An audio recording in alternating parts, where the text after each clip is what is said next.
Welcome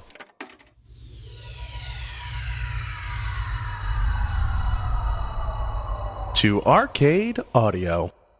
The Dilettante Ball. I'm Johnny. I'm Spencer. Here on Dilettante Ball, we go on FridayNightLights.fandom.com. Yes, we click random article. And we talk about it. Yes, we do. That feels good. I've got the It clear does feel eyes, good. the full heart, and I can't lose because I just got like it. Ben Stein. Just up top, we just want to say that we still obviously support Black Lives Matter and all the people who are out protesting and donating money and raising what am I trying to say? Raising the voices of people, but a better way to say that. Amplifying. Amplifying the voices of I don't know the way to say it out loud, but BIPOC. BIPOC. I've been saying BIPOC. I don't know if that's right. Just doing whatever you can. Obviously, everyone's ability right now is way different. Right. So we support that, and also just wear a mask. Just wear a fucking mask. Just wear a fucking mask. Dude, what I like about wearing a mask is, first of all, it helps me not get other people sick. Also, security cameras don't know who I am now, and I get to just walk around with a bandana on my face. And I think, you know what, that's the silver lining. And they just look fucking sick. They look fucking sick, dude. I just got one. Well, I haven't got it in the mail yet, but I got a fucking Blackcraft one, so I'm gonna have a bunch of pentagrams all over my face. Dude, that rules. Yeah, it does rule. Hail Satan! All right, Hail Satan. We got a podcast review. This is a wonderful 5-star review for us, Dilettante Ball, from Bubblegum Backfat. And okay. And I think I don't know where that name comes from, but it sounds nice. Here's what they say. This is the title of their review. The only football and Animal Crossing podcast that I know of. Okay. That's probably legally true, yeah. Here's their review in full. Slam your butts on the ground and this pod in your ears and listen to these two dudes discuss things they don't know anything about. Football, history, science, whatever. And and segue it to things that they do. Florida, Animal Crossing, Britney Spears, etc. As you work your way through the backlog, you can listen to the soothing voices of Johnny and Spencer as they slowly undo all of the work your teachers have done to educate you. At first you'll be shouting, "That's not how you pronounce Oregon. You haven't even gotten to the cool thing about Svalbard yet." But a year of binging later, and you'll be an expert on Santa Buddies, Florida during the 90s, and just waiting for that big, smelly mic drop. That's a fantastic review. And I think really is. I think it really, yeah, that's about the extent of our podcast. Something that I really like about us is that we have never pretended to know anything. No, and I think we every opportunity make sure people know that we don't know anything. I feel like we've also probably with our penchant for repeating things multiple times. How often do you think we've repeated the same inaccurate information? I would be more interested to know how often we've come to a topic and spoken different, conflicting, inaccurate information.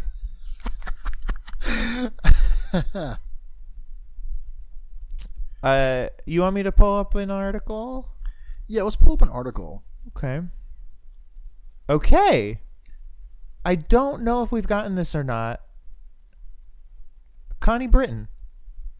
That sounds familiar. I feel like we've gotten this.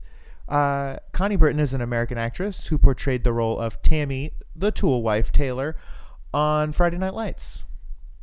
Okay. Have we gotten her specifically? I feel like we have. I also feel like we have, but I don't know. Can I interrupt, and maybe we'll never find out now?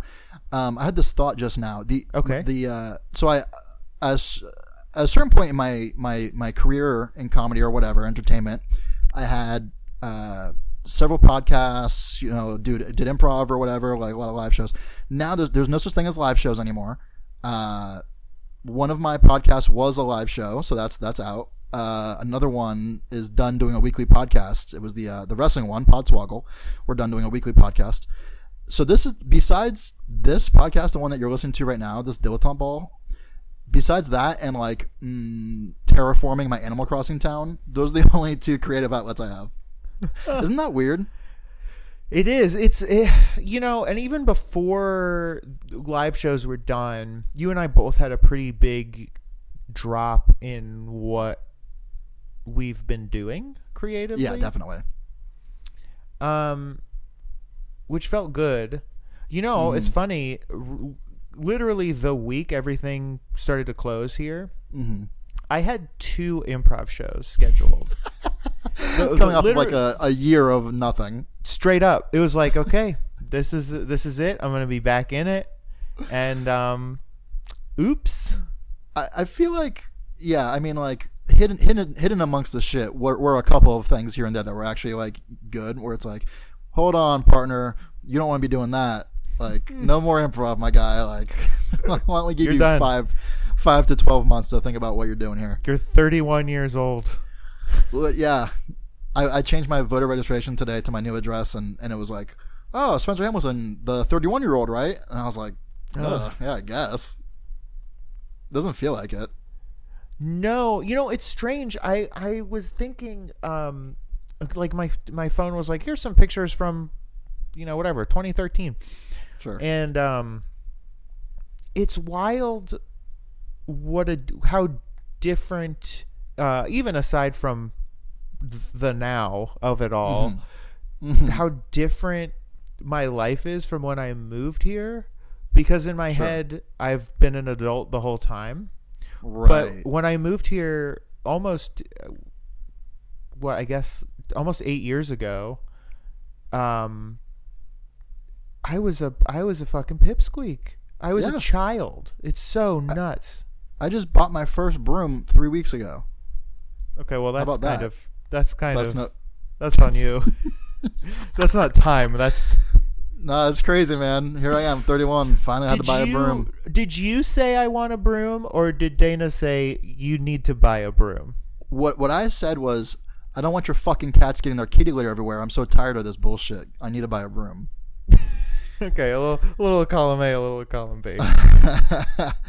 Yeah, I mean, I've been just doing the Swiffer thing for a while, you know. Okay, taking my shoes off at the door, doing the Swiffer thing. But now I've got cat hair all over the damn place. A little fucking cats love to just make a mess. Yeah, You know, growing up, I will say, as messy as cats can be with their fur and their kitty litter and whatnot, birds are just the most disgusting pets. Yeah, fuck that. I don't want that. And we had birds growing up, and they were just they're so messy. They're so messy, and they don't. It's weird because you don't think about that. Right. Because when you see a bird, they live outside, and you just see them. That's it. And it feels like cats are at least sort of purposeful, maybe, about what they do. So, like they're not trying to track kitty litter everywhere. Right, and they're like clean. They just can't help but track some kitty litter around or whatever. Whereas with birds, they're just so like erratic. There's no rhyme or reason to what they're doing. They're just existing in this like frantic state that they can't help but be disruptive. And because it's so chaotic, there's no you just can't place it. It makes it so much worse. Exactly. Like, yes, when my cat goes in the litter box and leaves, I understand that he'll get a couple crummies outside. Right. But with a bird, it's just everything they do just creates so much chaos that it's inevitable, and you can't pinpoint what it is because it's everything. Is a bird the most chaotic pet you can own? Now that's a very interesting question. Because I'm thinking of the D&D alignment chart, and I'd like to kind of place some pets on that chart. Okay, a bird.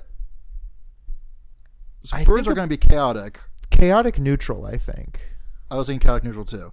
I don't know how many pets we could have that would act like real pets. So here we might have to branch out. Like, could you, when you think of a pet, you don't think of like an evil alignment. Most pets are going to be neutral or good, I think. Right? Yes. I think, are cats true neutral? They do seem pretty disinterested in general, like a forest druid. That's interesting. Yeah, are cats true? Yeah, I would say. I mean, certainly more than a dog. I mean, a dog is. Dog feels like classically lawful good. I was thinking that too. I mean, it depends on the dog, of course. Cats, Yeah. dogs are a good a good dog that follows orders, lawful good. But then just some fucking pound puppy who's just like getting mud. He's like a mud bud. Exactly. That's a chaotic good dog. Kind of just like follows his own rules. Yeah. Such that they are. But yeah, cats just kind of, they just exist. They just do it. They just do their thing. Sometimes it's sometimes you like it, sometimes you don't. Right. And it doesn't really matter. It's just They have no repeatable patterns. No nothing. So a bird would certainly be chaotic neutral. A fish, wow, fish, huh? does it have to be? Because I would be tempted to say a fish is also true neutral, but only because they just don't do anything. I think they have such a low intelligence score. I don't know if they can even rank on a chart. I'm just not sure. They don't really have a personality. I think that's the difference. Yeah, because I think of like a lizard or an iguana, something like that. I picture lawful neutral. Ooh. They're sitting on their sunning area, their log or whatever. They're fairly predictable.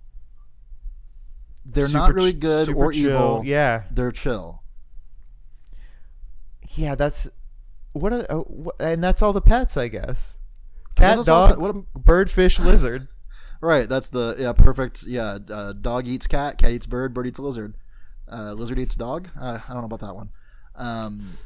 What about like a hamster or a gerbil? Those seem like they don't really have personalities either. Okay, spoken like somebody who's never owned a hamster, who's eaten her own offspring. I'm gonna say hamster is chaotic evil. Okay. They'll get out of their cage to the detriment of themselves. They'll run on their little wheel at all hours just to keep you awake. I saw there was one time my brother kept two gerbils. I believe they were gerbils. They both were on the little wheel, but one wanted to run, the other didn't. So guess what? The other one just kind of got catapulted around inside the wheel. That's pretty good. Yeah, they're chaotic evil, dude. Fuck those little fools. I think that's all the pets. Yeah. Okay. I mean, before we start and get into this podcast is just us ranking and defining animals now. Why did that happen? What is that? Are we just trying to? Is it because there's just nothing makes sense anymore? So we're just trying to latch on to something. We've run out of. Yes, we're trying to create order from the chaos by ranking and classifying anything that we can. Just anything, yeah. Like, okay, what's a toaster? Toaster is lawful good. I like toaster. Toaster give toast, doesn't burn unless you make it. Now my toaster I don't think is lawful good. My toaster is very unpredictable. Okay. I think my toaster now we're on to something. I think my toaster is chaotic neutral. Okay.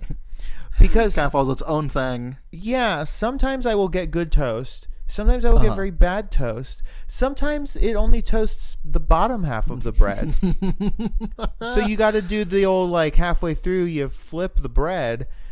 And I'd say about 40% of the time, no matter what heat setting I'm on, I get burnt toast. That's tough. It's tough to live with a chaotic neutral toaster. Do you have any appliances that are? Yeah. My refrigerator is lawful good, I think. I'm always getting exactly what I expect. It follows the rules of it keeps my food out of the danger zone. Okay, very good. Which I appreciate.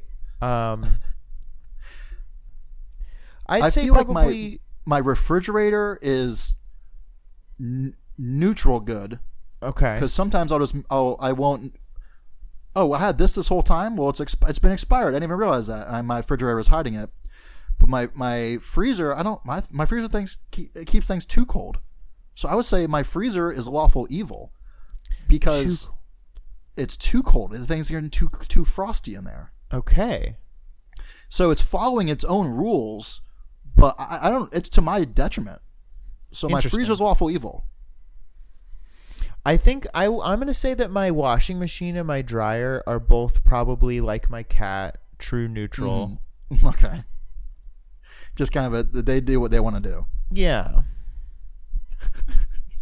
You have a stand mixer. Where's your stand mixer fall? Oh gosh, lawful good. Lawful good. That's a good boy. Yeah. Yeah. That stand mixer. Did you know? I'm sure I've told you, but that stand mixer belonged to my great grandparents, No. and it still works, and I use it all the time, and it rules because KitchenAid has essentially never changed their design. It's like the same mixer that has existed, that you can go buy essentially that exact same mixer, and it's great. And if it ever dies, I will be so sad. That will be sad. What are you gonna do if it dies? I mean, are you gonna try to fix it, or get a replacement, motor or something? I don't know. I don't know how Maybe it just difficult never it will. is to replace the motor. Right. I mean, how long has it been around now? Fucking 60 years or something? I think it's probably from the 70s or 80s. Okay. So it's not like crazy old, but it's pretty Still old. at least 40 years probably. That's not bad. Yeah. But I hope I still work when I'm 40. Yeah. You're a lot closer to 40 now. Are you closer to 40 I am now? to the pyramids being built. That's true. You're closer to 40 now. You're closer to 40 now than you. No, that's not true. I was going to say than you were to 30 when you moved here, but that's not true. But it's close to Oh, true. dude, I'm not going to sit here and try to do that math. You're a fool for even trying. I have no clue. No, I think when I moved here I was 22. Yeah. Okay. So I don't know what that means. No, yeah, and since then I've dropped out of school again. So what's up? Nice. Yeah, dude. And you're back in school. Yeah. You're going What a to world. be a professional circus man, right? Yeah. Do you think that the circus will be a casualty of coronavirus? Are circuses still happening? Oh, absolutely. And I would love for them Absolutely. to stop. I don't know, man. What if we just get rid of the animals, and maybe they're just all freak shows, or Cirque du Soleil. Shit, there you go. It's just Cirque du Soleil, the biggest freak show of them all. Did you, when you were in elementary school, did they just give you like free tickets to the circus? I don't know if they did that, but I definitely remember going to McDonald's and just there'd be a stack of them next to the cash register. So it'd just be like, free Barnum Bailey's tickets. We're gonna be in town, guys. We got circus tickets and minor league baseball tickets just for free.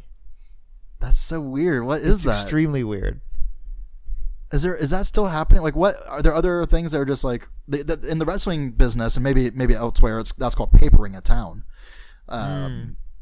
which probably comes from Carney speak, which is probably what Barnum and Bailey's doing. That's interesting. Are there other like things that do that? Like I don't even know. Like, what if like Pearl Jam was coming to town to play Wrigley Field, and they're like, shit, dude, we gotta give a bunch of high schoolers a bunch of these. We gotta give them some free tickets. I don't know. Because, when I went to the circus, I probably bought, cotton candy and popcorn and bull crap. Yeah, you probably want to ride the elephant. I Probably did. cost you, $10 or whatever. Yeah. Isn't that fucked up that they just bring an elephant to, like, a neighborhood, basically, and then, like, kids just ride them? Would you would you pay money to ride in a tank? I think I would be scared to ride in a tank. Yeah. Oh, it seems pretty cool though. It does. What if it was a tank specifically? It was specifically made by a factory just for riding in. You know what I mean? There's no weird history behind it or anything. It's just like, hey, check out, Colonel Frank's riding tanks, and you could just. I like that. Colonel Frank's riding tanks, yeah. And the artillery would work. You could like maybe go to like it wouldn't be you shooting the stuff necessarily, but you'd be with a driver who does, and you'd be like the Richard Petty driving experience. Yes, exactly. So yeah, you could just like feel the tank shooting, and maybe they put up a house, like a little house to shoot at or something. I don't think I would like that. I genuinely don't. I fairly recently, compared to the length of my life, I held a gun because our for a friend. Yeah, it's not mine. Like a year ago, we were visiting some friends, and he like owns a gun because he's just like it was Patrick. He owns a gun. Just the way you're saying is very funny to me. And I held it, and it made me. I did not enjoy it. It made me feel bad. Well, snakes are scary until you learn about them. I guess a gun is just a snake for the 21st century. See you later. See, I don't know. I'm just at this point. I'm like,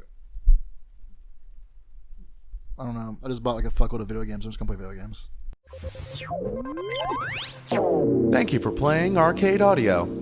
Play more at arcadeaudio.net.